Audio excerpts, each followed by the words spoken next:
Honorable Chief Minister, my respected colleague, Finance Minister, Member of Parliament Lavu, if I can call you that, MLAs,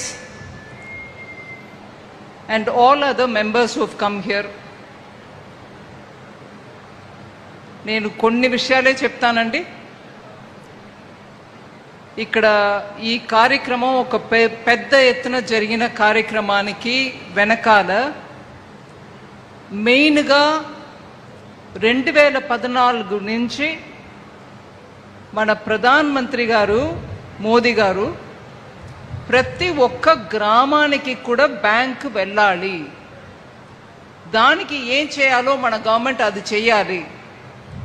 గ్రామం వరకు bank వెళ్ళడం మాత్రం కాదు, అక్కడ ఉన్నటువంటి ప్రతి ప్రజానికానికి వాళ్ళ వృత్తి ఏంటో, అది వ్యవసాయం అవచ్చు, పొలాల్లో పని చేసేది అయి ఉండొచ్చు, మత్స్యకారులు అయి ఉండొచ్చు, లేదు చేనేత కార్మికులు ఉండొచ్చు, వాళ్ళందరికీ కూడా బ్యాంకు సదుపాయాలు అందుబాటులో ఉండాలి అని ముందు నుంచి చెప్తున్నారు. 2019లో ఫైనాన్స్ మినిస్టర్గా నన్ను పంపించినప్పటికీ బ్యాంకుల పరిస్థితి ఇంకా మెరుగుపడాలి, ముందు ఉన్నటువంటి యూపీఏ టైంలో ఉన్నటువంటి ఎన్పిఏ నాన్ పర్ఫార్మింగ్ అసెట్స్ చాలా ఉండడం వల్ల బ్యాంకులు కూడా అంత గట్టిగా లేరు. కానీ బ్యాంకుల్ని కరెక్ట్గా దారికి తీసుకొచ్చి వాళ్ళు నష్టం పొందకుండా ఇంప్రూవ్మెంట్ తీసుకొచ్చినప్పటికీ ఇప్పుడు జనానికి ఒక్కొక్క ఊర్లో వెళ్ళి వాళ్ళు ఏం పని చేసి ఉన్నా కూడా వాళ్ళకి బ్యాంక్ ద్వారా సదుపాయాలు అందించండి అన్నారు. దీనికి తగినట్టు గ్యారంటీ తోటి లోన్ ఇవ్వడం అనే ఒక సిస్టమ్ తీసుకొచ్చాం. ఇప్పుడు ముందు మాట్లాడినప్పుడు ఎంపీ గారు అన్నారు, కోఆపరేటివ్ ట్యాక్స్లో గ్యారంటీ లేకుండా లోన్ ఇవ్వలేకపోవడం వల్ల మీరు ఒక గ్యారంటీ సిస్టమ్ తీసుకురండి అని. అది కోఆపరేటివ్ సొసైటీ లెవెల్కి మాట్లాడారు. ముందుగా బ్యాంకులు కూడా అట్లాంటి లోన్ ఇచ్చే పరిస్థితులు లేకుండా ఉండేప్పుడు మేము ఆ గ్యారంటీ స్కీమ్ తీసుకొచ్చి తోపుడు బండిలో పెట్టుకొని వ్యాపారం చేసే చిన్న చిన్న వ్యాపారులకు కూడా గ్యారంటీ లేకుండా, మతలం అంటే వాళ్ళ ఇంటి నుంచి బంగారమో లేకపోతే వాళ్ళ ఇంటి పత్రాలు తీసుకొచ్చి బ్యాంకులో పెట్టకుండా, దానికి అవసరం లేకుండా గవర్నమెంట్ గ్యారంటీ ఇచ్చి వాళ్ళకి బిజినెస్ నడిపించడానికి వీలుగా చెయ్యండి అన్నారు. నేను కళ్ళారా చూశాను. ఆంధ్రప్రదేశ్లో ఉన్న ఆ సమయంలో మార్కెట్కి వెళ్తే కాయకూరలు చేసే వ్యాపారం చేసేవాళ్ళు కూడా ఆ రోజుకు 1000 రూపాయలు తీసుకుంటారు అప్పు మధ్యవర్తి దగ్గర నుంచి. ఆ అప్పు 1000 రూపాయలు తీసుకున్న ఆ సమయంలోనే 900 రూపీసే తీసుకుంటారు.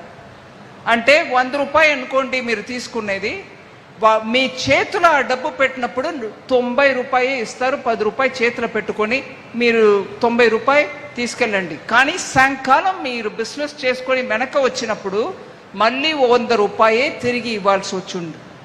ఇట్లాంటి మధ్యవర్తుల ద్వారా లోన్ తీసుకొని బిజినెస్ నడపడం చాలా కష్టం.